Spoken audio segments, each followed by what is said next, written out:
Nessa temporada a gente inovou um pouquinho no formato e trouxe, além do Spotify, como a gente já vinha fazendo, e os pequenos vídeos ali no Instagram e no TikTok, a gente veio também para o YouTube. Vamos ver o que vai dar. Isso daqui é um testezinho mesmo.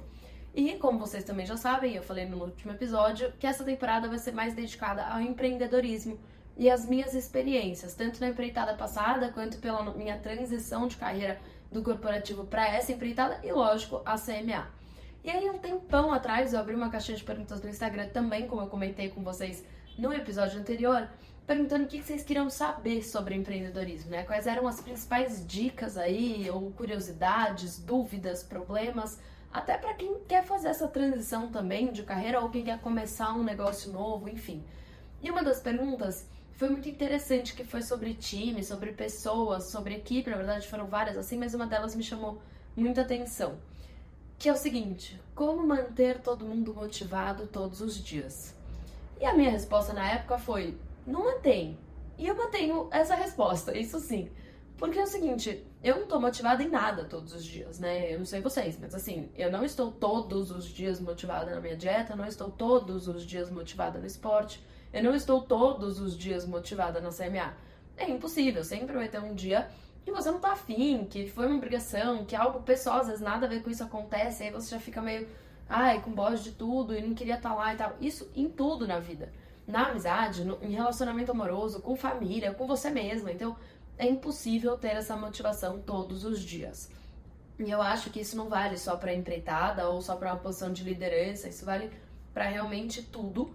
Então, o que eu acho que é muito importante é entender o que motiva as pessoas, para você evitar que esses dias de não motivação sejam mais frequentes, óbvio.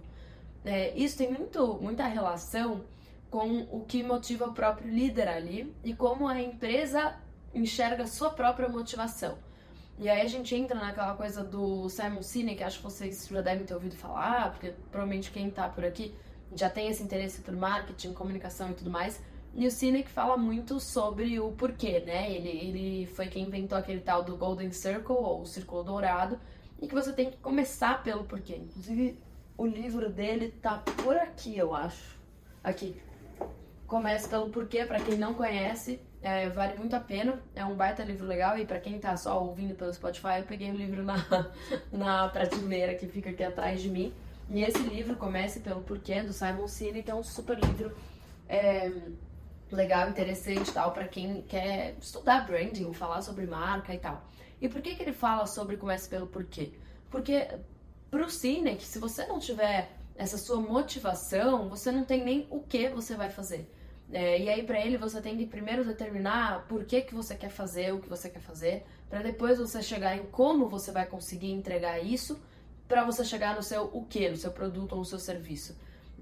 E eu acho que faz realmente todo sentido, né? Tudo bem que quem sou eu para questionar, Simon Sinek, mas nesse sentido de entender essa motivação, se a empresa tiver, se a marca tiver esse porquê dela muito forte e tiver chegado nesse como que ela vai conseguir transmitir essa motivação, ou até como ela vai conseguir entregar esse motivo, ela chega na materialização dele, que é o produto e o serviço, e deixa tudo isso muito evidente para a empresa também. Para a empresa, eu digo para os colaboradores, né?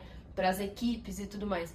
Isso ajuda demais no dia a dia. Se você não tem ali qual que é o seu objetivo, por exemplo, para a CMA, eu conto sempre essa história que eu faço entrevista com possíveis novos integrantes de equipe, ou quando eu apresento a CMA para possíveis novos clientes e tal, foi como a gente surgiu. E por que a gente surgiu? Eu estava num momento de transição de carreira, e sempre gostei muito de ler, de escrever e tal, e comecei a fazer textos para blog. Por que eu comecei a fazer textos para blog? Tinha muita gente falando que o blog tinha morrido, que o blog estava acabando, e eu nunca achei isso, nunca achei que o blog estava acabando, só achei que o intuito do blog estava mudando. Então, antes teve um boom de blogs, assim, quando começou esse negócio de internet, de disseminar um pouquinho o acesso à internet, os blogs bombaram, que tinha muita besteira por aí, muita asneira, porque era qualquer um publicando o que quisesse, mas isso foi mudando um pouco, as redes sociais mudaram também esse comportamento do consumidor pela busca de informação. Querendo ou não, o consumidor foi buscar informação cada vez um pouquinho mais rasa, então muita gente lendo manchete, pouca gente lendo notícia, então fica aquele negócio de sei sobre o que aquilo falava, mas sei exatamente o que estava falando e tal, muito por conta das redes sociais, das informações curtas e tal, e aí entendeu-se, portanto, que o blog estava morrendo. E não é bem assim, né? O blog não estava morrendo, foi mudando um pouquinho quem é a pessoa que lê o blog e também o papel dele, por exemplo, dentro dos mecanismos de busca. Então a gente tem aí o Google indexando os sites a depender do que ele enxerga de conteúdo dentro desses sites. E o blog desempenha um papel fundamental nisso. Então, quais são as palavras-chave importantes ali para que eu atinja o meu consumidor que estiver buscando determinadas coisas que pode, então, chegar ao meu site por conta de uma boa indexação no Google, que entra aquele trabalho de SEO e tudo mais, que a gente pode vir a falar algum dia, se for o caso, se for de interesse de vocês, posso falar sobre isso também.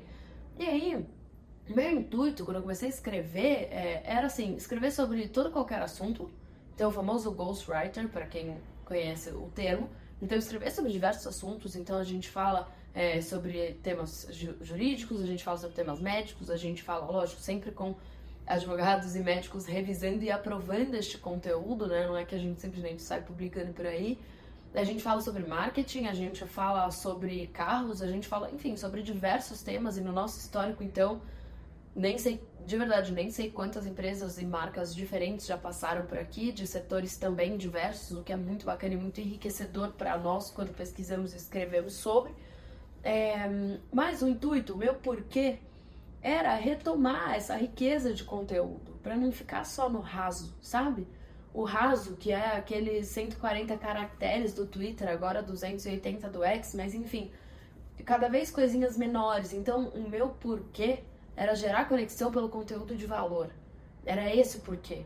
E aí, então, como que eu vou fazer isso? Eu vou fazer isso pelo conteúdo extenso, profundo, verdadeiro e com embasamento. Mas o que então que eu vou entregar?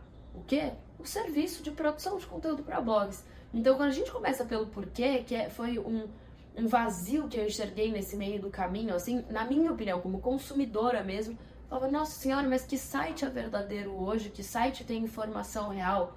Onde eu posso confiar? Então, eu tenho esse porquê muito forte, que é o mesmo porquê até hoje, ainda que a nossa gama de serviços tenha se diversificado muito, graças a Deus, e a equipe tenha crescido e já tenhamos tido muitas trocas também de personagens aqui dentro, de pessoas que foi uma equipe surgiu, depois outra mudou, e aí mudou a liderança daquela equipe, enfim. Hoje, a gente continua com essa mesma motivação, com esse mesmo porquê. Gerar conexão a partir de conteúdo de verdade. A gente não é uma agência, ainda que a gente tenha um departamento de mídia, de tráfego pago, que seja sim focado em resultados e que a gente tenha assim excelentes resultados de conversão. Sempre que o cliente vem, eu falo, beleza, vamos converter. Mas a gente precisa produzir um conteúdo dessa forma, com essa periodicidade, tal frequência. Isso aqui é importante para gerar a conexão. Então, no fundo, por trás mesmo, o nosso porquê é o mesmo. E agora a gente está desenvolvendo um infoproduto bem interessante, que eu falo muito sobre como como você tem que começar querendo vender. Beleza, ótimo, isso é marketing. Mas você tem que querer vender de novo. E é para essa mesma pessoa. E é aí que tá o trabalho mais difícil. Porque quando você tenta uma vez e consegue, aí você tenta a segunda e consegue de novo, nasce a fidelização. E é daí que vem o branding, que é quando vem essa conexão. Então, e isso tudo fica muito mais fácil quando você tem o seu porquê. E eu enxergo aqui na agência, principalmente com essa equipe nesse último um ano e meio, assim, muita motivação. A gente tá tendo cada vez menos troca de pessoas na equipe, o que eu valorizo muito. Então, são pessoas que estão ficando aqui, são pessoas que enxergam aqui esse potencial de crescimento, que eu também enxergo nessas pessoas, esse potencial de crescimento comigo e com a CMA, o que é fundamental, óbvio. Efetivações de estagiário, então a gente tem cada vez menos também estagiários, não porque não tem necessidade de estagiário, mas porque quem é estagiário ficou tanto tempo que se formou e foi efetivado. Então, isso tem acontecido. Isso só acontece quando a pessoa está realmente engajada e motivada. Todos os dias? Não, é óbvio que não. Nem eu tô motivada todo dia. Mas é lógico que a maioria esmagadora do tempo as pessoas estão. Senão, não ficariam por aqui. E vice-versa, né? Porque a pessoa que não tá engajada, que não tá motivada, também cai performance, não adianta, não tá feliz ali. E eu acho, então, que para essa motivação acontecer na maioria do tempo, a pessoa, a equipe, o time precisa entender muito bem qual é o porquê da marca, da empresa. E isso precisa estar de acordo com o porquê pessoal dela também. Cada um tem os seus motivos para o trabalho, a gente sabe disso, é lógico. Tem gente que não é apaixonado pelo que faz, mas tem algumas necessidades financeiras e que tem, então, portanto, algumas obrigações, mas o ambiente de trabalho faz tudo ficar muito mais tranquilo, muito mais prazeroso, muito mais agradável. E, assim, um desafio grande que a gente teve, eu tive pessoalmente, quando acabou ali aquela crise da pandemia muito grande, que todos estavam no isolamento e que foi cada vez abrandando um pouco mais, os relacionamentos interpessoais voltaram a ser um pouquinho mais frequentes de maneira física, a gente voltou para o presencial uma vez por semana. Eu nunca gostei do home office, não gosto até hoje, então são 6h50, estou aqui na agência e isso acontece com bastante frequência. Não poderia muito bem pegar o computador e ir pra casa, trabalhar de casa, mas eu gosto de trabalhar daqui. Eu venho quase todos os dias pra cá. Eu funciono muito bem. Mas o comodismo de ficar em casa, e não só comodismo, quanto a incomodidade de ficar em casa, pra quem mora sozinho também acaba impactando muito tempo de deslocamento e tudo mais, acabou colocando as pessoas com certas ressalvas, assim, do presencial. Putz, agora eu tenho que pegar trânsito, São Paulo, a gente sabe como é que funciona. É 1 hora pra ir, é 1h30 pra voltar. E aí, o que eu vou comer? Então também eu tenho que levar minha marmita. Ou, enfim, vou pensar em que lugar que eu vou gastar mais do que eu gastaria se eu estivesse aqui em casa. Enfim, na hora do almoço eu pensei em fazer minha academia. Ou eu pensei em arrumar a casa. Então a gente voltou com uma vez por semana. Tudo bem, vamos voltar uma vez por semana, vamos sentindo e tudo mais. Aos poucos a gente já conseguiu colocar mais um dia. Então hoje a gente trabalha no sistema híbrido, o pessoal vem 2 vezes por semana. Eu acabo vindo 4, às vezes 5, porque eu gosto mesmo.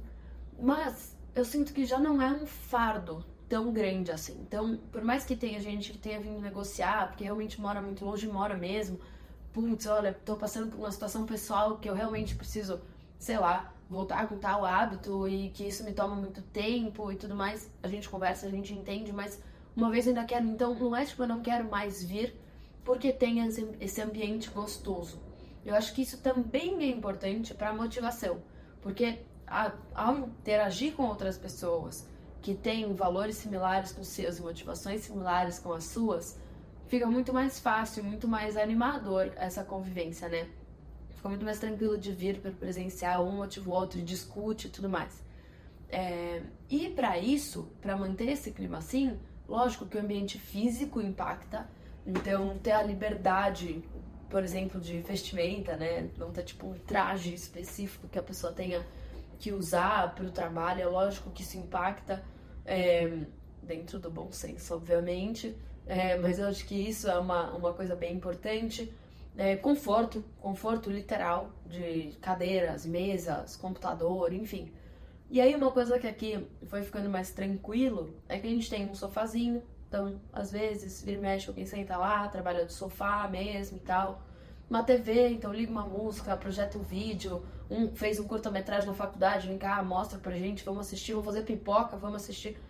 Parecem coisas muito bestas. Eu sei que não é a mesa de sinuca que salve um ambiente tóxico de trabalho, não é isso, mas se você já não tem um ambiente tóxico de trabalho, todas essas coisas, óbvio, colaboram para um ambiente não só não tóxico, mas também prazeroso, sabe? Então, isso também motiva, sem dúvida alguma.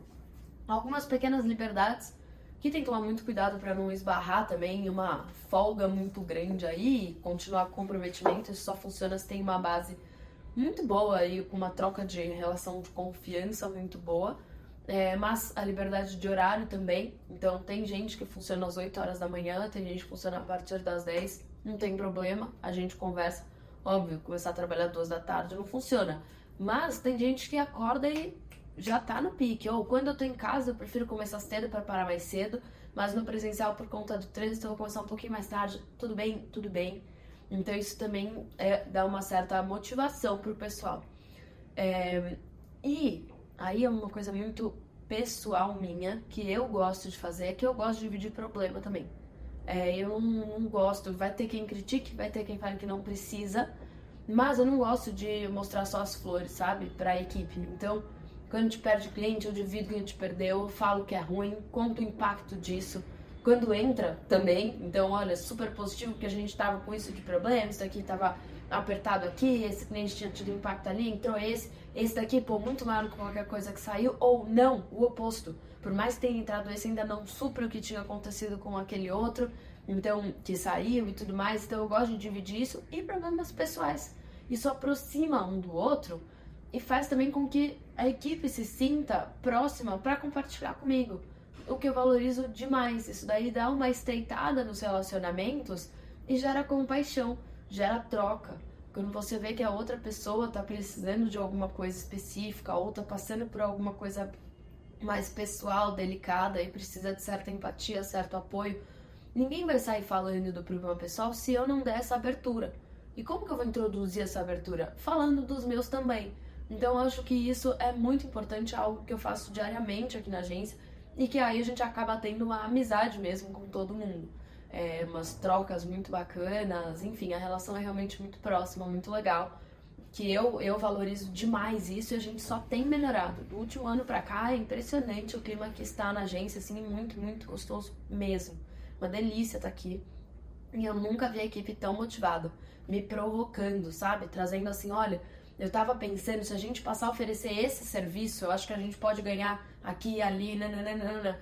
Eu sei que a gente tem determinado parceiro para esse job, mas eu acho que se a gente fizer esse investimento, a gente consegue fazer e absorver e aí...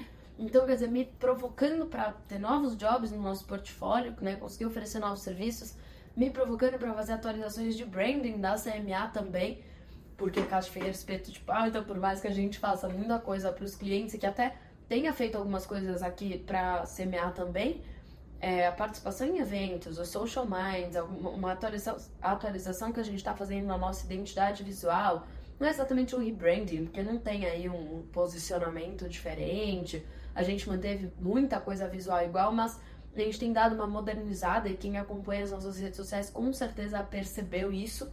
A gente está trazendo muito mais cor, muito mais jovialidade, modernidade, uma leveza também para as coisas. Então isso tem muito a ver com o que a gente está fazendo de estudo em relação a melhorar mesmo toda essa comunicação da agência por provocação da equipe para mim. Então isso é super importante para nós, ter essa liberdade, e isso só funciona com uma equipe que está engajada, que vê o valor nisso e que quer participar e ver essa perpetuação da agência, né? Então isso é super importante, sem dúvida alguma, para esse engajamento. Então acho que de engajamento e motivação eu já falei o suficiente. Deixa eu ver aqui na minha colinha. Gestão de pessoas, que é então esse próximo tema que eu queria trazer. Dada essa toda aproximação que a gente tem, integração do time, essa amizade mesmo, essa troca que temos entre todos, falar de gestão de pessoas é até fácil, né, para ser sincera. Mas porque eu tenho uma equipe ainda pequena. O máximo que eu geria, a gente não tá na nossa maior equipe agora, nesse momento, março de 2024, abril de 2024. Já tive 11, se eu não me engano, comigo 12, eu acho que era isso. E agora estamos em 7, comigo 8. Então já estamos menores por opção, algumas mudanças mesmo de gestão. A gente tinha muito mais estagiário também, que trabalha menos tempo, lógico, a produtividade também acaba sendo um pouco menor, não tem como, tá em fase de aprendizado e tal. Então hoje estamos sem ou com um estagiário, então também muda essa questão da produtividade, acaba sendo necessário ter menos pessoas atuando aí. Mas essa gestão fica fácil quando você conhece a pessoa, né? Tem gente que me chama pra conversar muito no particular, e tudo bem, a gente conversa, entende, seta os desafios. Outras que já não ligam da exposição, então, pô, quero mais que você fale mesmo, manda feedback, pode ser duro e tal. Eu acho que a maior dificuldade que eu tive muito no começo foi tentar encaixar todo mundo em gavetinhas, assim. Então, no começo eu fazia muito duro, muito certinho, tipo, os feedbacks, as reuniões, né, os one-on-ones, né, que as empresas fazem e tudo mais. Que tudo bem, funciona, mas você tem que entender que vai funcionar para um e não para outro. Então, colocar as pessoas em boxes para elas darem check ou se avaliarem de 0 a 10 nas coisas pode funcionar para algumas, mas para outras não. E tem algumas que se depreciam e não enxergam o seu valor simplesmente por ter que colocar um número no negócio. Então, às vezes, uma conversa vale muito mais do que isso, sabe? Então, é uma coisa que eu me prendia muito em seguir, sabe? Seguir a regra, porque eu vim do corporativo, eu vim de 2 grandes empresas muito gigantes, assim. e que tinha processos, e é lógico que funciona. Mas quando a gente tá em um time tão pequeno, será que precisa ter tudo tão burocrático? Será que precisa gastar tanto tempo também com essas coisas? Ou feedbacks diários e reuniões para conversas valem muito mais do almoço, lanche, filme, pipoca? Será que isso já não vale muito mais para ter essa troca do que se encaixotar em papéis com checks, com notas, com avaliações, com estrelinhas? Então eu acho que isso aos poucos, essa gestão acabou ficando muito mais pela troca, pelo dia a dia, do que de fato por papéis a serem preenchidos. Então a gente tem hoje para gerir tarefas o Monday, que é um Trello, na minha opinião, melhorado. É uma plataforma paga, é um site, monday.com. Monday de segunda-feira, em inglês. Ele não é baratinho, mas é um valor anual aí que a gente paga. Hoje a gente tá pagando, acho que R$6.300 para 12 meses de uso, tá? É um plano muito bom mesmo. A gente faz toda a gestão de todos os jobs da agência por ele. E ele permite com que a gente crie personalizados os boxes, os grupos, os elementos de cada cliente. Então a gente hoje divide por cliente, dentro de cada cliente a gente consegue colocar cada uma das tarefas com os prazos de entrega separados por briefing, redação, criação, colocar os responsáveis, enumerar todos os status, definir o que vai para cada rede social e colocar tipo sim, não, esse vai para LinkedIn, esse vai para Instagram, esse vai para TikTok, tem mídia, não tem mídia, como está o status da campanha. Dentro a gente consegue subir briefing, textos, fotos, arquivos, o que for também dentro do próprio Monday e fazer um chat marcando as pessoas também. Então a gente faz toda a gestão das atividades lá, mas isso é gestão de atividades, não é gestão de pessoas. Então a gente consegue gerir o que está acontecendo, todas as entregas, como que está funcionando tudo por lá, e diariamente a Maria Fernanda, que faz toda essa gestão, esse controle de atividades e tal, passa por WhatsApp o nosso grupinho quais são as entregas, as próximas entregas de cada cliente. Então, a próxima entrega de redação é tal dia, a próxima entrega de criação é tal dia, a mídia, essa entrega de diagnóstico de marca, esse brand book, enfim. E aí, por cliente, diariamente, pela parte da manhã, e aí todo mundo vai ver, tá? Todo mundo conversa. Então, eu adotei, por exemplo de casa, basicamente, porque eu peguei muito meu pai com esse exemplo aqui, processos menos burocráticos, que eu acho que às vezes tomam muito do nosso tempo e pouco, de fato, agregam para o nosso dia a dia, para nossa produtividade. E por opção, quero ter uma equipe pequena, uma equipe próxima, unida, em que todo mundo se conhece, em que todo mundo troca, todo mundo se conversa. Então, a gente está desenvolvendo agora o manifesto da agência, que a gente demorou demais para fazer, e que só está saindo do forno por provocação dessa equipe engajada, dessa equipe que conversa, e que eles estão fazendo muito mais do que eu mesma. Porque eu falar o que é agência é fácil e não convence ninguém. Porque é o próprio dono falando o que ele quer que seja o negócio. Eu posso inventar um monte de coisa. Então, é muito mais interessante para mim, inclusive, ouvir o que eles têm a dizer sobre a agência, muito mais do que eu tenho para falar. E para todo mundo que tá ouvindo também, vai sair muito mais verdadeiro isso.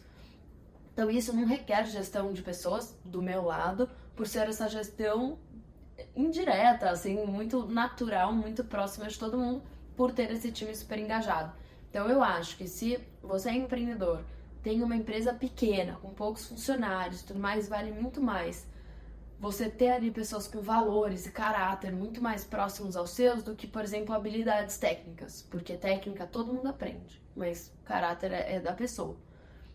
Você não vai mudar isso. E se você tiver isso, se você gerar essa identificação, se você também conseguir perceber essa identificação sua no outro, é muito mais fácil você ter um bom relacionamento, portanto, ter um bom engajamento, motivação e, claro, gerir essas pessoas. Uma coisa não existe sem a outra, é algo que eu vivo na pele nesses 4 anos e meio da agência e que, lógico, vi também bastante nas minhas experiências prévias, assim, do corporativo. Então esse é o episódio de hoje do Social Mind, o segundo episódio da nossa segunda temporada, nessa linha mais focada em empreendedorismo, nessa troca de experiências minhas para vocês. Mas também, por favor, fiquem muito à vontade para entrar em contato conosco por todas as redes sociais. Então a gente está no Facebook, no TikTok, no LinkedIn, no Instagram, agora no YouTube. E também tem o nosso contato em nosso site, tem e-mail, tem WhatsApp. Fiquem muito à vontade para entrar em contato comigo. topo conversar sobre empreendedorismo a qualquer momento, com todo mundo. Então, o que vocês tiverem, cá, fala sobre isso, fala sobre aquilo. Eu gostaria de entender mais esse tema. Tô super à disposição. Aguardo o contato de vocês. E até o próximo episódio do Social Minds.